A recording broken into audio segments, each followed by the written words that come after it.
guess what today is? Snow day vlog. Or at least I hope it's a snow day. Because we've been living by the beach for 8 years. And we need a change of pace. And I grew up in Wisconsin. I know I said that before. But I'll probably continue to say it. But I grew up in Wisconsin, so I'm used to snowy winters. And we've been living in South Texas. Up there's a door not shut. Or you're late, Diana. We've been living in South Texas for 8 years. So although all the kids have seen and played in snow because we live in Wisconsin, they've never done that whole like experience where it starts to snow and it just keeps going and going and going. So all of West Virginia is in like a snowstorm warning, but we're in like Northwest Virginia. We're close to Ohio, and so we have like a watch, but everyone is still preparing anyways. I'm so excited. I'm so excited. So it's supposed to start snowing here in like 3 hours, 3 or 4 hours.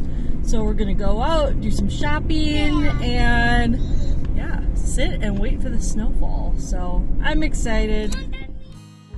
So this vlog is going to be a little bit different than my others. I'm going to be doing a lot more talking, and Daniel's going to join me here in a little while. But today ended up turning out really scary. Daniel got into a major or almost very major accident because of the snowstorm. I'll talk more about that later. But at this point, we're just getting ready to shop and have fun and be out a little bit before the snow comes. And I've got footage of Ruby seeing snow for the first time, so that's super fun. Okay, so I've been keeping an eye on the door, and it's snowing. We gotta get going. Kids, we're gonna have to cut our trip a little bit short. We still do have to stop at Walmart because I don't have toilet paper. But it's snowing. Let's go check it out. Look! Ruby, look at it! Ruby, no, look at the snow! Oh my goodness, look! What do you think? It feels like Wisconsin, doesn't it? Yeah. It feels like I'm outside. What do you think of the snow?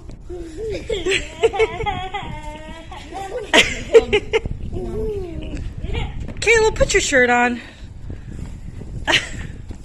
Ruby has never seen, I don't think, snow. She was 9 months old when we went and saw snow. She's confused and delighted. Woo! Alright, come on, we gotta get going home. Okay, so at this point, immediately I was like, alright you guys, time to go to Walmart, let's go home. The snow was coming down heavy and wet, so I knew it was gonna get icy. While we were out at Walmart, I get a call from Daniel, and he's frantic, and he says, I'm 6 inches from falling off a ledge, what do I do? And I had him repeat it because like my brain just didn't register, and he's like, I'm 6 inches from falling off a ledge, I'm in the car, there's people behind me, I don't know what to do. And I was just like, get out of the car, just get out of the car. He's like, the car's gonna go down. I'm like, that's fine, get out of the car. So he's like, okay, bye. He calls me, I don't know, 15 minutes later, and this was all like as right after we were leaving Walmart. He calls me 15 minutes later and basically said, yeah, the car went down the rest of the way. It's not in the river, but it fell. I'm going to walk up, and he told me like the road where he was going to be standing on. He's like, I guess I'll be waiting for you there. So it was just, well, we're going to explain it more here in a moment, but basically he lost control of the car, and he was outside for 3 hours waiting for us in a snowstorm, no coat. And it was really scary. I didn't know what to expect because he didn't have his cell phone. He had just borrowed someone else's phone. But here we are on our way to pick Daniel up from the side of the road and find out what's going on. So we're here. We made it. The kids said they saw our vehicle, and they said it's not in the river. It's just down by the river. Okay, guys. Okay. It's not in the water. Okay, anyways, get back, just get back. So, Daniel's like, there's no way we're driving the rest of the way home in this, because the last 10 miles towards home is the scariest, and there's no cell phone signal there. So if something else were to happen.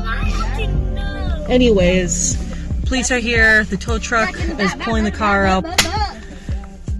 I'm like, I'm just relieved that Daniel's safe and everything's okay. I just want to get home. We have a BB gun. Yeah, I just want to go home. But we're safe and we're okay, and that's all that matters. This thing wasn't watching. It was sitting like this. I couldn't even get back in it to get my stuff. I gotta find my purse. Okay, so to explain what happened, Daniel was going up a hill. It's like an 80-foot incline, and cars were going one at a time. Everyone was being slow and careful and safe. It was Daniel's turn. He made it up 3/4 of the way up the hill, and then he lost control. Like there's nothing else he could have done. The back end just started sliding. I started rolling backwards, well, trying to go forwards. But I wasn't the only car that had already messed up. There was already 2 on the side of the road. And, but, I mean, we were all taking our time. Like I said, 20 cars that went in front of me with these 2 still on the side of the road. But and there was probably 40, 50 cars behind me waiting to do the same thing I was doing. And so I got about 3/4 of the way up, and I no longer was going forward. I just started sliding backwards. So I let off, just let it coast and do its thing. And I was going fine. I was going straight back down. And then it started to go off to the left. And off to the left was, at the bottom of the incline, was a ravine that drops off about 60 feet straight down. There's a river. And it's right up to the edge of the road. And off the edge of the road, down the side a little bit, because I don't think there's enough room for a guardrail, there's I-beams sticking out of the ground about every 6 feet for a little patch. And it makes me sick. So I was sliding down. I let off. When I got down to the bottom, I started pressing the brake, and about 6 inches from dropping off and pulling, going the rest of the way down into the river.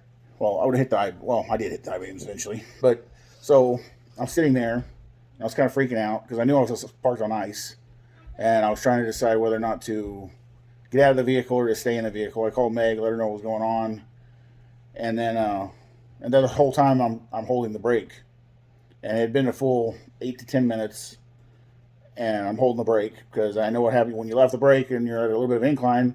It rolls back till it stops, and it doesn't roll much, but it's enough that if you're that close to the edge already. Yeah, I was already kind of freaked out a little bit, so I was holding the brake, and I thought, this is stupid. I can't hold the brake till the tow truck comes because there was wrecks all over the place, and by this time, probably four other cars had went around me, trying to go up the same incline and had failed and doing the same thing. And so I finally decided to get out of the vehicle. I opened my door and I stepped out, and I was so close to the edge I was worried about me slipping and falling and going the rest of the way down by myself, just me. And so I was very gentle with the door. I didn't close it. I just let it, kind of just pushed it gently closed, held onto the vehicle, and inched my way around to the front of the vehicle when I got to the hood. And as soon as I got to the hood, that slid the rest of the way. So it went. As soon as I got to the front of the hood, it went down, and it dropped about 6 to 8 feet till it hit those I-beams. So from then, I was standing there, and one of the other guys that come by on the tractor was like, I think he said, "I don't know who you got looking out for you, but they're here." And that's Jesus. Yeah, I'd have been, if I'd have been trying to inch my way around the side of the vehicle when it went down, it would have went down and knocked me down all the way down with it, and I wouldn't have stopped with the I-beams. I would have kept going, but or it just crushed me. But I don't wear my winter hat or my jacket or anything while restricts I'm driving. His movement. He doesn't like wearing his coat while driving. I don't like driving with it on, so I always take it off and put it in the back seat or the passenger seat, depending if I'm alone or not. So I had my winter hat, my jacket, and all that sitting on the passenger seat. And when I got off the phone with Meg, I put my phones and everything on my jacket because my plan was to get out, go around, and get my stuff out. And then, just kind of wait off to the side and see what happens. And the car went down. The car fell, so I didn't have anything. And it was too steep for me to get to. And I didn't realize at the time, but even if I was able to get back to the vehicle, climb down and get in it, when it hit and came up, everything that was in the front, my phones, jackets, my wallet, everything that was in the front was up against the tailgate, the back door. So I wouldn't have been able, I'd had to climb all the way inside the vehicle, all the way through the back to get to anything. And you guys, you saw the footage of what the roads look like. I mean, it was like snowstorm. So Daniel's out there no hat, no coat, t-shirt. But it was snowing so hard that I had. He was sopping Oh yeah, wet. I was soaked, and I just put my arms inside my shirt, and there was a guy on a tractor up at the top, and I used his phone to call Meg and let her know what was going on, so she could come get me. And I mean, cops didn't show up for probably an hour and a half. Tow trucks showed up before cops did, and they asked me if I wanted towed, but by this time there was two vehicles blocking mine. They were kind of stacked up because they were trying to do the same thing. So they had to pull them out first before they could even get to mine. And it was the first tow truck wasn't big enough. It wasn't big enough to get mine out because of how far down it was. They had to do a 2-point hitch from the road, from the highway, and it was a mess. It was a mess, but they got it out. And one of the people that got out that kind of wrecked in front of me, I was sitting off to the side of the road just kind of watching everything happen. And people were going whether you tell them it was ice or not. And then they were sliding because they all thought, oh, you know, on 4-wheel drive I can make it or whatever, and they weren't making it. So by this time, the right side of the road had probably 4 cars, but that side wasn't too bad. They were just easy to pull out. And the left side had 4 cars, 2 trucks and cars.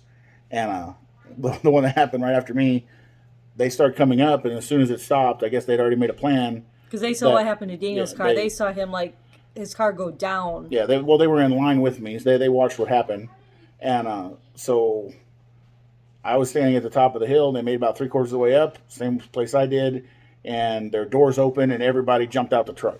They just screamed, watch out, and let the truck go. And then, like I said, when it came to a stop, it was right beside mine. And but it wasn't as far off the road because we were kind of stacking up. Anyways, he climbed back in his truck and got apparently they just stopped and got a 12-pack of beer and a bunch of cheeseburgers from somewhere. And he came up and they were offering beer and cheeseburgers to everybody. So it was nice. I mean, I didn't partake. He didn't have any beer and cheeseburgers. But it was very nice of him. Didn't you say they They hit it pretty good. They made good use of their time. And then, and I know this video is going really long, but then obviously everyone around here in West Virginia has the UTVs, the side-by-sides. So you had a couple random people driving around, just seeing what's up, asking if it was icy, just talking. So poor Daniel sat there for 3 hours. By the time I got him, he was cold. He was in shock. By the way, we did make the decision to drive the rest of the way home because we were in our 4-wheel drive vehicle. I drove. And we were already past the ice, and I had already been told that you could make it down there. Yeah. So it wasn't like we just took off. We had already heard that the road wasn't iced over the rest of the way. So it was snowy, but it wasn't icy, and we drove super slow, made it safe the rest of the way home. So that was our adventure. I had nightmares all night about the ice and everything, but we're good, we're safe, and now we just get to enjoy the rest of our snow day. So that's the story of what happened. Terrifying, but praise the Lord, we're all okay.